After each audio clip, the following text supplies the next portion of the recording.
Corona ২-৩ বছর থাকার দাবি করেও প্রস্তুতিতেই আটকে আছে স্বাস্থ্য অধিদপ্তর। চড়া মাশুল দেওয়ার শঙ্কা বিশেষজ্ঞদের। কিভাবে এই কোভিড পরিস্থিতির সাথে আমরা বেঁচে থাকতে পারি, কেমন করে কোভিড নন কোভিড রোগী সবাই হলো সেবা পায়, আমরা হলো সেই ব্যবস্থা করতে হবে। আমরা খুব খারাপ পরিস্থিতির মধ্যে দিয়ে যাচ্ছি, আমাদেরকে এখনই সতর্ক না হলে আমাদের সামনে বড় বিপদ। যেখানে যেখানে প্রয়োজন এরকম ছুটাছাটা লকডাউন না, ব্যাপকভাবে যেখানে প্রয়োজন বড় আকারের লকডাউন দেয়া। করোনার প্রভাবে চাকরি হারিয়ে রাতের আধারে ঢাকা ছাড়ছেন অনেকে। পেটে ভাত না থাকলে তো এই জায়গা বাড়িওয়ালারা ভাড়া এই 2 মাসে ভাড়া পাইব, কিছু মাপ ঠাপ চাইয়া কিছু কম টম দিয়া বাড়িতে গেলে ওই ঘর ভাড়ার টাকাটা দিয়েও তো নিজেরা চলতে পারবে। যাইতে ইচ্ছে করে, তারপর এখন করোনার প্রভাবে যাইতেছে। ভাড়াটিরা আসে না, এখন অনেকে দেশে চলে যেতেছে, ভাড়া দিতে পারতেছে না। দেখছিলেন বিশেষ শিরোনাম। সকালের সময় সঙ্গে আছে আমি সৃষ্টি ঘটক। এবার অন্যান্য শীর্ষ সংবাদ।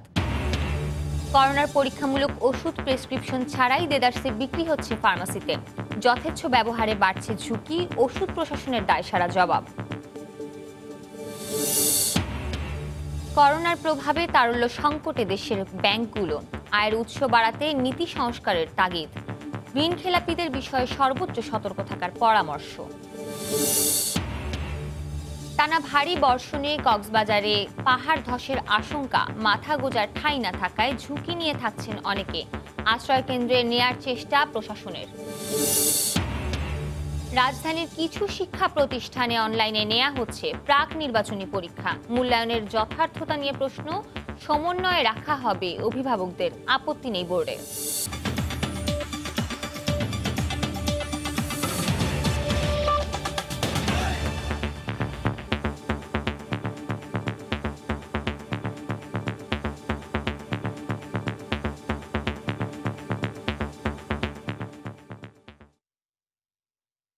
দেশে করোনা ২-৩ বছর থাকবে, স্বাস্থ্য অধিদপ্তরের মহাপরিচালক এমন দাবি করলেও এখনও প্রস্তুতির কথাই শোনাচ্ছেন তারা। তাহলে প্রশ্ন, কিভাবে এগোবে পরবর্তী দিনগুলো?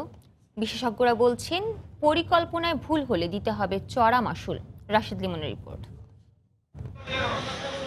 ১০০ দিন পেরিয়ে সংক্রমণের চূড়া খুঁজছে বাংলাদেশ। জানা নেই কবে নাগাদ বসে আসবে এই ভাইরাস। এমন অবস্থায় বৃহস্পতিবার ১৭তম দেশ হিসেবে শনাক্ত রোগীর সংখ্যা এদেশে ১ লাখ।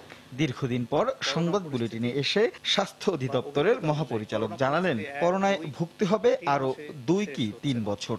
এটি ২ থেকে ৩ বছর বা তার চেয়েও বেশি দিন স্থায়ী হবে। কিন্তু এমন ধারণার সমীকরণ কি? আর এই দীর্ঘ সময় সামাল দিতে কি ছক কষছে সরকার? আমরা বর্তমানে যেভাবে চলছি এইভাবে তো ১ বছর ২ বছর ৩ বছর চালা যাবে না। কাজেই হলো কিভাবে এই কোভিড পরিস্থিতির সাথে আমরা বেঁচে থাকতে পারি, কেমন করে প্রাইভেট চেম্বারগুলো আবার খুলে যায়, কেমন করে বেসরকারি হাসপাতাল ক্লিনিক এগুলো হলো আগের মতো চলে, কেমন করে কোভিড নন কোভিড রোগী সবাই হলো সেবা পায়, আমরা হলো সেই ব্যবস্থা করতে হবে। বিশেষজ্ঞরা বলছেন, বৈশ্বিক পরিস্থিতি বিবেচনায় এমনটা হতে পারে। তবে সেক্ষেত্রে মহাপরিকল্পনা নিতে প্রয়োজন দক্ষতার। রোগীর সংখ্যা বিচারে সাজাতে হবে স্বাস্থ্য ব্যবস্থা। আর স্বাস্থ্য ঝুঁকির বিষয়টি মাথায় রেখেই শিক্ষা কার্যক্রম এগিয়ে নিতে হবে। স্বাস্থ্য ব্যবস্থা যদি উন্নত না হয়, তাহলে আমরা কোনোভাবেই আমাদের যে সমস্ত রোগীগুলো আক্রান্ত হবে তাদেরকে ঠিক সাহায্য দিতে পারবো না বা চিকিৎসা দিতে পারবো না। স্কুল কলেজ চলবে, কিন্তু যতটুকু পারা যায় অনলাইনে, যেহেতু আমাদের দেশে একটা ডিজিটাল মিডিয়া আছে, অনেকগুলি জিনিসকে পরিকল্পনার মধ্যে আনতে হবে। সুষ্ঠু পরিকল্পনা করে আমরা প্রত্যেক দিন, প্রত্যেক মাস, প্রত্যেক বছর কিভাবে চলবো সেটা আমরা ঠিক করতে পারি। বাস্তবতা যদি এমনই হয়, তাহলে করোনাকালে পিছিয়ে পড়া অর্থনীতির লাগাম টানতেও দরকার হবে বিশেষ পরিকল্পনা। এখন আমাদের জরুরিভাবে যেটা করতে হবে, ব্যাপকভাবে টেস্টের সুযোগ সুবিধা দেয়া। যেখানে যেখানে প্রয়োজন এরকম ছুটাছাটা লকডাউন না, ব্যাপকভাবে যেখানে প্রয়োজন বড় আকারের লকডাউন দেয়া যদি প্রয়োজন হয়, এবং যেখানে প্রয়োজন হয়েছে অনেক জায়গায় সেগুলোতে, এবং তার পাশাপাশি জরুরি চিকিৎসা সুবিধা লাগলে সাধারণ মানুষ যেন চিকিৎসা পায় সেইটার সুযোগ দেওয়া। আমরা যদি আগে থেকে আরো ব্যাপকভাবে আমরা পরীক্ষা নিরীক্ষা করতে পারতাম, সংক্রমণের যে ব্যবস্থাপনাটা আমাদের আরো ভালোভাবে আমরা করতে পারতাম, এটা বাস্তবিক। আমরা খুব খারাপ পরিস্থিতির মধ্যে দিয়ে যাচ্ছি, আমাদেরকে এখনই সতর্ক না হলে আমাদের সামনে বড় বিপদ। তবে নানা আশঙ্কা থাকলেও ইতিবাচক মানসিকতা নিয়ে এগিয়ে সাহস আর দৃঢ়তার সঙ্গে করোনা মোকাবেলার পরামর্শ তাদের। রাশেদ লিমন, সময় সংবাদ, ঢাকা। দিনের রাজধানীতে বাড়ছে ব্যস্ততা, গাড়ি ছুটছে, অফিস খুলছে। করোনার ভয় পাশ কাটিয়ে আপাত দৃষ্টিতে সব স্বাভাবিক মনে হলেও রাতের চিত্র তার উল্টো। স্বপ্ন ভাঙার কষ্ট বুকে চেপে রাজধানী ছাড়ছেন অসংখ্য মানুষ। এতদিনের চেনা শহর ছেড়ে আবারও ফেলে আসা গ্রামের পানে যাত্রা। পেছনে যে ভয়, হতাশা আর অনিশ্চয়তা। ফয়সাল মোর্শেদের রিপোর্ট, ছবি তুলেছেন নয়ন অরণ্য। প্রতিটা রাতের আধার শেষ হয় একটা সুন্দর ভোরের প্রত্যাশায়। মহামারী করোনা ভাইরাসের এই কঠিন সময়ে হয়তো একদিন চলে যাবে, কিন্তু দীর্ঘ বছরের যাপিত জীবন বা যাপিত অভ্যাস ছেড়ে আবার সবকিছু নতুন করে শুরু করার গল্পের পেছনে যে দীর্ঘশ্বাস আর হতাশা লুকিয়ে আছে তার খোঁজ পায় কজনা। খারাপ লাগবে, কিছুই করার নাই। পেটে ভাত না থাকলে তো এই জায়গা বাড়িওয়ালারা ভাড়া, এই যে 2 মাসে ভাড়া পাইব, কিছু মাপ ঠাপ চাইয়া, কিছু কম টম দিয়া যাইতেছে। তখন মধ্যরাত, রাজধানীর হাতির ঝিল, পাগলা মাজার গলি। দীর্ঘ 50 বছরের সংসার তখন পিকআপে তোলা প্রায় শেষ। মোহাম্মদ আলাল শরীফ শেষবারের মতো দেখে নিচ্ছেন সবকিছু। যে শহরে কেটেছে জীবনের এতগুলো বছর, ছেড়ে যাবার মুহূর্ত তাই ভীষণ বিষণ্ণতায় ঘেরা। 50 বছর যদি থাকি আমি, তারপরে শহরটা আমার নিজের হয় নাই। মহামারী করোনা ভাইরাস জীবনে যার প্রভাব ভয়ঙ্করতম, কিন্তু জীবিকায় তার প্রভাব কম কিসে। করোনার ভয়াল থাবায় বিপর্যস্ত তাই মধ্যবিত্ত, নিম্ন মধ্যবিত্তরাও। কেউ চাকরি হারিয়েছেন, কেউ বা বেতন পাচ্ছেন অর্ধেকেরও কম। তাই বাধ্য হয়েই অনিশ্চিত ভবিষ্যৎ জেনেও গ্রামে ছুটছেন অনেকেই। সবাই বাড়িতে কান্নাকাটি করতে আছে, এভাবে চলে যা। আমার মেয়ে বছর এসএসসি পরীক্ষা দিতে পাশ করছে, ওর ইচ্ছে ছিল যে জন্ম ঢাকায় সবকিছু করব, এখন তো পারতে আসি না। কাজ কাম নাই, দেখা যায় যে এইখানে থাকলে ঘর ভাড়ার তো মাস শেষ হইলেই দিতে হয়। বাড়িতে গেলে ওই ঘর ভাড়ার টাকাটা দিয়েও তো নিজেরা চলতে পারবে। প্রভাব পড়েছে ক্ষুদ্র ব্যবসায়ীদের জীবিকায়ও। দীর্ঘদিনেও পরিস্থিতি স্বাভাবিক না হওয়ায় গ্রামের পানে মানুষ। কষ্ট তো অবশ্যই লাগবো, জন্ম জায়গায় ওখানে গিয়ে ওখানে দেখি আল্লাহ কি করে। খুব খারাপ লাগছে। আমি এই এলাকায় 13-14 বছর থাকি, খুব মায়া লাগতেছে এবং যাইতে ইচ্ছে করে। তারপর এখন করোনার প্রভাবে যাইতেছি। ভাড়া দিতে না পারায় বাসা ছাড়ছেন ভাড়াটিয়ারা। তার প্রভাবও কি কম পড়ছে? যাদের ভাড়ার টাকায় সংসার চলে, মাসের পর মাস ঝুলছে বাসা ভাড়ার বিজ্ঞাপন, শুধু নেই ভাড়াটিয়া। ভাড়া হচ্ছে না, ভাড়াটিয়ারা আসে না। এখন অনেকে দেশে চলে যেতেছে, ভাড়া দিতে পারতেছে না, ব্যবসা বাণিজ্যের সমস্যা। করোনা উত্তর পৃথিবী হয়তো আবারও সুন্দর হবে, হয়তো পুনরায় নতুন করে বাঁচবে মানুষ। কিন্তু জীবনের এই বেলায় হঠাৎ পাওয়া ধাক্কা সামলে একদিন ঠিকই ঘুরে দাঁড়াবেন সবাই। আশা করাই যায়, কারণ আশায় বাঁচে মানুষ। ফয়সাল মোর্শেদ, সময় সংবাদ, ঢাকা। করোনা রোগে পরীক্ষামূলক ওষুধগুলো কোনো প্রেসক্রিপশন ছাড়াই দেদারসে বিক্রি হচ্ছে দেশের বিভিন্ন ফার্মেসিতে। বিশেষজ্ঞরা এর ভয়ানক পরিণতির আশঙ্কা করে বলছেন, স্পর্শকাতর এই ওষুধের যথেচ্ছ ব্যবহার হতে পারে মরণঘাতী। এইভাবে ওষুধ বিক্রি বেড়ে যাওয়ার পর এখন দায়সারা উত্তর দিয়ে ওষুধ প্রশাসন বলছে, প্রেসক্রিপশন ছাড়া কোনো ওষুধ বেচা কেনা নয়। আজহার লিমনের রিপোর্ট, ছবি তুলেছেন SM সালাউদ্দিন। ওরাডেক্সন, ডেক্সানেক্স, ডেকাসন কিংবা রোক্সাডেক্স এসব নামেই বাজারে প্রচলিত সংকটাপন্ন পরিস্থিতিতে ব্যবহৃত স্টেরয়েড ডেক্সামেথাসন। করোনা চিকিৎসায় এই ওষুধ কার্যকর এমন খবরের পরই হঠাৎই এর চাহিদা বেড়েছে। এ বিষয়ে খোঁজ নিতেই সরেজমিনে বিভিন্ন ওষুধের দোকানে সময় সংবাদ। ভাই ডেক্সামেথাসন পাওয়া যায়? না, এখন পাওয়া যায়। ওটা কি শেষ হয়ে গেছে? ওরাডেক্সন 2 দিন পাতা ছিল, ওইটা কালকে শেষ হয়ে গেছে। তারপর আজকে অর্ডার দিয়েছি, বিকেলে আসবে। সংকট ও অস্বাভাবিক চাহিদার কথা বললেও বেশিরভাগ ক্ষেত্রেই কোনো ব্যবস্থাপত্র চায়নি ফার্মেসিগুলো। তবে 2-1জন সচেতন বিক্রেতাও আছে এর মধ্যে। একজন লোকে বলতেছে ঢাকা ফুরিয়ে গেছে। আমি বললাম যে না, আপনার প্রেসক্রিপশন আছে কিনা? তখন বললো না, ডাক্তার আমাকে বলে দিচ্ছে। কোভিড-19-এর চিকিৎসায় আলোচনায় আসা অ্যান্টিপ্যারাসাইড আইভারমেকটিন, এইডস চিকিৎসার ফেভিপিরাভির, ইবোলা নিরাময়ের রেমডেসিভিরের চাহিদাও রয়েছে সমানভাবে। বিক্রেতারা বলছেন, সংগ্রহকালে নানা অজুহাত দেখান ক্রেতারা। রাখার জন্য, কারণ শুনে যে মার্কেট ওদা হয়ে যাচ্ছে, পাওয়া যাবে না। প্রেসক্রিপশন দেখে আমি ওনাকে দিচ্ছি, নাহলে আমি তো ভাবতাম যে প্রেসক্রিপশন না হলে তো দিতাম। কি করবেন, এই দেশের মানুষ সাথে এমনই, কোনো কিছুর হিডিক পড়ে গেলে ওটা পিছনে লাগে। এই প্রয়োজনীয় ওষুধটা প্রয়োজনীয় অপ্রয়োজনীয় তারা ঘরে নিয়ে যাচ্ছে এবং আমাদের কাছে খালি হয়ে যাচ্ছে। কোনো প্রতিষেধক আবিষ্কৃত না হয় বিশ্বব্যাপী করোনা রোগীদের উপর নানা ধরনের ওষুধ প্রয়োগ করা হচ্ছে। এর মধ্যে রয়েছে অ্যান্টিবায়োটিক, স্টেরয়েড, অ্যান্টিভাইরাল সহ প্রায় 60 ধরনের ওষুধ। কিন্তু পরীক্ষামূলকভাবে ব্যবহৃত এসব ওষুধের সফলতা সম্পর্কে পুরোপুরি নিশ্চিত না হয়ে ফার্মেসিগুলো থেকে তা সংগ্রহ করার যে হিড়িক, তাতে কতটা শঙ্কা দেখছেন চিকিৎসকেরা। 12 জন ব্যবহার করছে, এটা পরিণতি ভয়াবহ হতে পারে, ভয়াবহ। এই যে ডেক্সামেথাসোন, এটা তো কোভিড-19 এর কোনো ড্রাগ না, এটা মাইল্ড মডারেট কেসে এবং ডাক্তারদের পরামর্শ ছাড়া নিলে ভয়ঙ্কর হতে পারে। স্টেরয়েড এটা সহজ ওষুধ নয়। ডায়াবেটিক কিটোসিস হয়ে, গ্যাস্ট্রিক আলসার রোগীদের ক্ষেত্রে পেট ফুটা বা পারফোরেশন হয়ে এবং ইনফেকশন ছড়িয়ে গিয়ে অনেক সময় সেপ্টিসিমামে মৃত্যুর কারণ হয়ে দেখা দিতে পারে। ওষুধ প্রশাসন বলছে স্পর্শকাতর এসব ওষুধ বেচা কেনায় কঠোর নজরদারি করা হবে এখন থেকেই। অ্যান্টিবায়োটিক, স্টেরয়েড কোনো ওষুধই প্রেসক্রিপশন ছাড়া দিতে হয় না, এখন আরো স্ট্রিক্ট হয়ে গেছে। কোভিড মোকাবেলায় কাজ করে এমন ধারণা থেকে চাহিদা বেড়েছে অ্যাজমা ও শ্বাসকষ্টে ব্যবহৃত ওষুধগুলো। আজহার লিমন, সময় সংবাদ, ঢাকা। করোনার প্রভাবে ব্যাংকগুলোতে কমেছে মুনাফা, বেড়েছে তারল্য সংকট, যুক্ত হয়েছে প্রণোদনা বন্টনের সুষ্ঠু ব্যবস্থাপনার নতুন চ্যালেঞ্জ। এই অবস্থায় ঋণ খেলাপিদের ব্যাপারে সতর্ক অবস্থানে থাকার পরামর্শ বিশ্লেষকদের। অর্থনীতিবিদরা বলছেন, সংকট উত্তরণে বিনিয়োগের নতুন বাজার সৃষ্টির কোনো বিকল্প নেই। মামুন আব্দুল্লাহ রিপোর্ট। কোভিড-19 আঘাতের আগেও খুঁড়িয়ে খুঁড়িয়ে চলছিল দেশের ব্যাংকিং খাত। করোনায় আরও নড়বড়ে এই খাত। ইতোমধ্যে ক্ষতিগ্রস্ত খাতসমূহকে পুনর্গঠন করতে ঘোষণা দেওয়া হয়েছে 1 লাখ কোটি টাকার বেশি প্রণোদনা। 9% সুদে শিল্প ও রপ্তানিমুখী খাত ছাড়াও বিভিন্ন খাতে এই প্রণোদনা বন্টনের দায়িত্ব ব্যাংকগুলোর কাঁধেই। ব্যাংকের নির্বাহীরা বলছেন, এরই মধ্যে বেড়েছে তারল্য সংকট, কমেছে বৈদেশিক মুদ্রায়। সরকার যে 1,03,000 কোটি টাকা যে প্রণোদনা বাজেটটা দিয়েছে, সেটা বাস্তবায়ন করা একটা চ্যালেঞ্জ। এক্সপোর্ট কমে যাচ্ছে, স্লোথ হয়ে গেছে এক্সপোর্ট, যেখান থেকে আমাদের একটা ভালো ফরেন এক্সচেঞ্জ আর্ন করতাম আমরা। আর্থিক খাত বিশ্লেষকরা বলছেন, করোনাকে পুঁজি করে আবার মাথাচাড়া দিয়ে উঠতে পারে ঋণ খেলাপিরা। তাই ব্যাংকগুলোকে থাকতে হবে সর্বোচ্চ সতর্ক।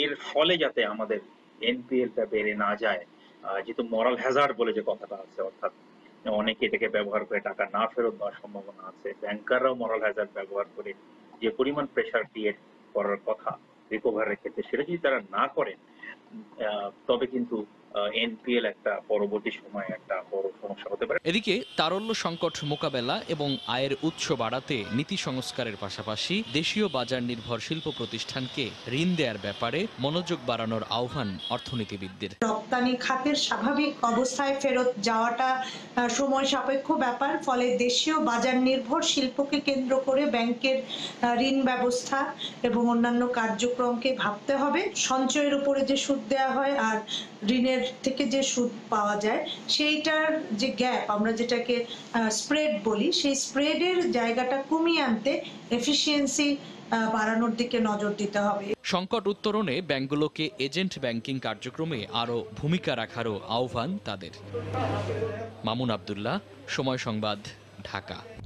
টানা ভারী বর্ষণে কক্সবাজারে দেখা দিয়েছে পাহাড় ধসের আশঙ্কা। ঝুঁকি নিয়ে পাহাড়ে বসবাসকারীরা বলছেন, কোথাও মাথার গোঁজার ঠাঁই না থাকায় পাহাড়ই তাদের আশ্রয়স্থল। তবে ঝুঁকিতে থাকা বসবাসকারীদের আশ্রয় কেন্দ্রে আনতে সব ধরনের ব্যবস্থা নেওয়া হচ্ছে বলে জানিয়েছে ফায়ার সার্ভিস ও জেলা প্রশাসন। সুজাউদ্দিন রুবেলের রিপোর্ট। বর্ষা মৌসুমে টানা ভারী বৃষ্টিপাত, সাগর উত্তাল, 3 নম্বর সতর্কতা সংকেত জারি। গত কয়েকদিন ধরে কক্সবাজারে চলছে এই অবস্থা। সর্বোচ্চ 307 মিলিমিটার বৃষ্টিপাতও রেকর্ড করা হয়েছে। তাই পাহাড় ধসের আশঙ্কা করছে আবহাওয়া অফিস। টানা কিছুদিন যদি বৃষ্টিপাত হয়, তাহলে পাহাড়গুলো কিছুটা আগলা হয়ে পড়ে। আর লাস্ট 2 দিন যে ভারী বৃষ্টিপাত হচ্ছে, এটির কারণে আমাদের পাহাড় ধসের সমূহ সম্ভাবনা আছে। জেলায় ঝুঁকিপূর্ণ পাহাড় রয়েছে 62টি, যেখানে বসবাস করছে লক্ষাধিকের বেশি মানুষ। তারা বলছে, স্থায়ী কোনো বাসস্থান না থাকায় অভাব অনটনের কারণে জীবনের ঝুঁকি নিয়ে পাহাড়েই বসবাস। গরিব লোক আমাদের কোনো চেষ্টা কোনো জানা সম্মুখীন নাই, আমরা পাহাড়ে থাকি। এখানে স্থানীয় হয়ে গেছে, কিন্তু বৃষ্টি আসলে চলে যায় আর কি। ঝুঁকির জন্য আমরা চলে যাচ্ছি বেশি বৃষ্টি হলে। বর্ষা মৌসুমে পাহাড় ধসের আশঙ্কার কারণে ঝুঁকিপূর্ণ এলাকাগুলো শনাক্ত করে বসবাসকারীদের সচেতন করছে ফায়ার সার্ভিস। বৃষ্টি হলে সঙ্গে সঙ্গে আমরা অ্যাওয়ারনেস করার জন্য, মাইকিং করার জন্য ফায়ার সার্ভিসের টিম সকাল বিকেল নেমে যায়। স্কুল বা কলেজ বা মাদ্রাসায় আমাদের জেলা প্রশাসকের নির্দেশ মোতাবেক ওইখানে তাদেরকে হস্তান্তর করি। জেলা প্রশাসনের কর্মকর্তা জানালেন, ঝুঁকিপূর্ণ পাহাড়ে বসবাসকারীদের সরিয়ে নিতে ব্যবস্থা নেওয়া হচ্ছে। যারা এখান থেকে উঠতে চায় না, তাদেরকে এখান থেকে সরানোর ব্যাপারে আমরা তাদেরকে সর্বোচ্চ অগ্রাধিকার দিয়ে তাদেরকে বুঝিয়ে আমরা সরিয়ে নিচ্ছি। কক্সবাজার শহর সহ 7টি উপজেলাতে গত 10 বছরে পাহাড় ধসে মৃত্যু হয়েছে 2 শতাধিক মানুষের। সুজাউদ্দিন রুবেল, সময় সংবাদ, কক্সবাজার। করোনার কারণে স্কুল বন্ধ থাকায় অনলাইনে প্রাক নির্বাচনী পরীক্ষা নিচ্ছে রাজধানীর বেশ কয়েকটি স্কুল। এভাবে শিক্ষার্থীদের যথার্থ মূল্যায়ন সম্ভব নয় স্বীকার করে স্কুল কর্তৃপক্ষ বলছে, শিক্ষার্থীদের রুটিন ও পরীক্ষার চর্চার সঙ্গে যুক্ত রাখতে এই উদ্যোগ। মাধ্যমিক ও উচ্চ মাধ্যমিক শিক্ষা বোর্ড বলছে, এ নিয়ে কোনো নির্দেশনা না থাকলেও আপত্তি নেই তাদের। পিঙ্কি আক্তারের রিপোর্ট। বৈশ্বিক মহামারী করোনার কারণে দফায় দফায় বাড়ানো সাধারণ ছুটির ফাঁদে পড়ে বিপর্যস্ত শিক্ষা প্রতিষ্ঠানের বার্ষিক পঞ্জিকা। এ বাস্তবতায় ঢাকার অনেক শিক্ষা প্রতিষ্ঠান অনলাইনে ক্লাস নিচ্ছে, যদিও শিক্ষার্থীর উপস্থিতি সন্তোষজনক নয়। এবারে করোনাকালীন শিক্ষার্থীদের কিছুটা এগিয়ে রাখতে অনলাইনে পরীক্ষা নিচ্ছে অনেক স্কুল। রাজধানীর মোহাম্মদপুর প্রিপারেটরি, উদয়ন স্কুল এমন দুটি শিক্ষা প্রতিষ্ঠান অনলাইনে হওয়া পরীক্ষার সময় কমিয়ে দেওয়া হয়েছে। আর প্রশ্নপত্রে থাকছে এমসিকিউ, সৃজনশীল ও এক কথায় প্রকাশ। দুটো ক্রিয়েটিভ দিচ্ছি, সৃজনশীল দুটা, আর হলো 30 নম্বরের আমরা অবজেক্টিভ। প্রিটেস্টের হোল জিনিসটা আদৌ এটা আমরা ইভালুয়েট, যে মূল্যায়ন যেটা করব সেটাই আমরা ব্যবহার করব কি না করব, সেটা এখন ডিপেন্ড করছে হচ্ছে শিক্ষা অধিদপ্তর বা শিক্ষা বোর্ডের যে সিদ্ধান্ত যেগুলো হবে আর কি। পরীক্ষার সমন্বয়ে রাখা হচ্ছে অভিভাবকদেরও। আমরা পুরোটা সময় আমরা গার্জিয়ানরা ওদের পরীক্ষাটা অবজার্ভ করি। জাস্ট যেভাবে স্কুলে পরীক্ষা হয় ঠিক সেই পরীক্ষাটাই চলছে, শুধু স্কুলের জায়গাটা বাসা। একই ভাবনায় রাজধানীর আরো কয়েকটি নামকরা শিক্ষা প্রতিষ্ঠান। অনলাইনে পরীক্ষার যে সিস্টেম সেটা আমাদের যেতে গেলে আরেকটু কিন্তু এইসব ব্যাপারগুলো আমাদের মাথায় রাখতে হবে। তবে অনলাইনে ক্লাস ও পরীক্ষা নিয়ে শিক্ষা বোর্ডের কোনো সুনির্দিষ্ট নির্দেশনা নেই, কিন্তু শিক্ষার্থীদের পাঠ্য কার্যক্রমে যুক্ত রাখতে প্রতিষ্ঠানগুলোর এই উদ্যোগে কোনো আপত্তি না থাকার কথা জানালেন ঢাকা মাধ্যমিক ও উচ্চ মাধ্যমিক বোর্ডের চেয়ারম্যান। প্রি টেস্ট পরীক্ষা কিংবা টেস্ট পরীক্ষা এই দুটোই হচ্ছে শিক্ষা প্রতিষ্ঠানের অভ্যন্তরীণ পরীক্ষা। মূল্যায়নের ক্ষেত্রে ওটা যদি গ্রহণযোগ্য হয় আমরা পরবর্তী সময় দেখব। অনলাইনে পরীক্ষার মাধ্যমে শিক্ষার্থীদের সততার পরীক্ষাও হচ্ছে বলে মনে করছেন শিক্ষকরা। পিঙ্কি আক্তার, সময় সংবাদ, ঢাকা। 166 বছরের ইতিহাসে সর্বোচ্চ চা উৎপাদনের পরও স্বস্তিতে নেই বাগানের মালিকেরা। অবৈধ পথে ভারতীয় নিম্নমানের চা পাতায় দেশের বাজার সয়লাভ। এতে চা শিল্পের অস্তিত্ব হুমকির মুখে পড়ছে বলে দাবি ব্যবসায়ী সমিতিদের। এমন পরিস্থিতিতে সরকারের হস্তক্ষেপ কামনা করেছেন বাগান মালিকেরা। মৌলভীবাজার প্রতিনিধি অলিদুর রহমানকে সঙ্গে নিয়ে বিস্তারিত জানাচ্ছেন ইকরামুল কবির, ছবি তুলেছেন নৌশাদ আহমেদ চৌধুরী। বাংলাদেশ চা বোর্ডের পরিসংখ্যানে দেখা যায় 2014 সাল থেকে 2018 সাল পর্যন্ত দেশে চায়ের অভ্যন্তরীণ চাহিদার তুলনায় কম উৎপাদন হয়। এই ঘাটতি মেটাতে বাংলাদেশ চা আমদানি শুরু করে। এই সুযোগে বিভিন্ন সীমান্ত দিয়ে অবৈধভাবে দেশে আসতে থাকে ভারতের নিম্নমানের চা। এই চা পাতা প্রশাসনের চোখ ফাঁকি দিয়ে চলে যাচ্ছে দেশের বিভিন্ন প্রান্তে। ভারতীয় চায়ে বাজার সয়লাপে শঙ্কিত চা ব্যবসায়ীরা। অবৈধ পথে চা পাতা আনা বন্ধ না হলে বাংলাদেশের চা শিল্পের একদিন দুর্গতি আসবে এবং এই শিল্পে বিনিয়োগ কমে আসবে। 5 বছর পর দেশের অভ্যন্তরীণ চাহিদার তুলনায় চা উৎপাদন বেশি হয়েছে গত মৌসুমে। এখনও যদি চা আমদানি বন্ধ করা না হয় তবে চা শিল্প বিপর্যয়ের মুখে পড়বে বলে দাবি চা বাগান মালিকদের। যথাযথ কর্তৃপক্ষ এদিকে নজর দিবেন এবং এই অবৈধ চা না আসলে এই করোনার মধ্যেও চা শিল্প দেশের অর্থনীতিতে একটি ভালো অবদান রাখবে বলে আমার ধারণা। 160-70 টাকা দিয়ে চা তৈরি করে 150 টাকা বিক্রি করেন, তাহলে তো আপনি চা শিল্প টিকিয়ে রাখতে পারবেন না। সরকার ইতিমধ্যেই প্রয়োজনীয় পদক্ষেপ নিতে হবে। 2019-20 মৌসুমে দেশে চা উৎপাদন হয় 9 কোটি 60 লাখ কেজি। গত বছর দেশের অভ্যন্তরীণ চায়ের চাহিদা ছিল 9 কোটি 52 লাখ কেজি। গত মৌসুমে টার্গেটের চেয়েও 1 কোটি 60 লাখ কেজি বেশি উৎপাদন করেও চা বাগানের মালিকেরা স্বস্তি পাচ্ছে না। ভারত থেকে বিভিন্ন অবৈধ পথ দিয়ে চা বাংলাদেশে প্রবেশ করে চায়ের বাজারকে অস্থিতিশীল করে রেখেছে। এই অবস্থা থেকে উত্তরণের জন্য সরকারের সহযোগিতা কামনা করেছেন চা বাগানের মালিকেরা। মৌলভীবাজারের শ্রীমঙ্গল থেকে ইকরামুল কবির, সময় সংবাদ। সকালের সময় শীর্ষ সংবাদ জানিয়ে দিচ্ছি আরেকবার। করোনা 2-3 বছর থাকার দাবি করেও প্রস্তুতিতেই আটকে আছে স্বাস্থ্য অধিদপ্তর। চড়া মাশুল দেওয়ার শঙ্কা বিশেষজ্ঞদের। কোভিড-19 পরীক্ষামূলক ওষুধ প্রেসক্রিপশন ছাড়াই বিক্রি হচ্ছে দেদারসে। যথেচ্ছ ব্যবহারে বাড়ছে ঝুঁকি, ওষুধ প্রশাসনের দায় সারা জবাব। করোনার প্রভাবে চাকরি হারিয়ে রাতের আধারে ঢাকা ছাড়ছেন অনেকে। দিতে পারছেন না বাড়ি ভাড়াও, অনিশ্চিত ভবিষ্যৎ নিয়ে শঙ্কা। টানা ভারী বর্ষণে কক্সবাজারে পাহাড় ধসের আশঙ্কা। মাথা গোজার ঠাঁই না থাকায় ঝুঁকি নিয়ে থাকছেন অনেকে। আশ্রয় কেন্দ্রে নেয়ার চেষ্টা প্রশাসনের। এই ছিল সকালের সময়। আপনার মোবাইলের সময় সংবাদ দেখতে ও সব খবর পেতে ডাউনলোড করুন সময় অ্যাপ। সঙ্গেই থাকুন।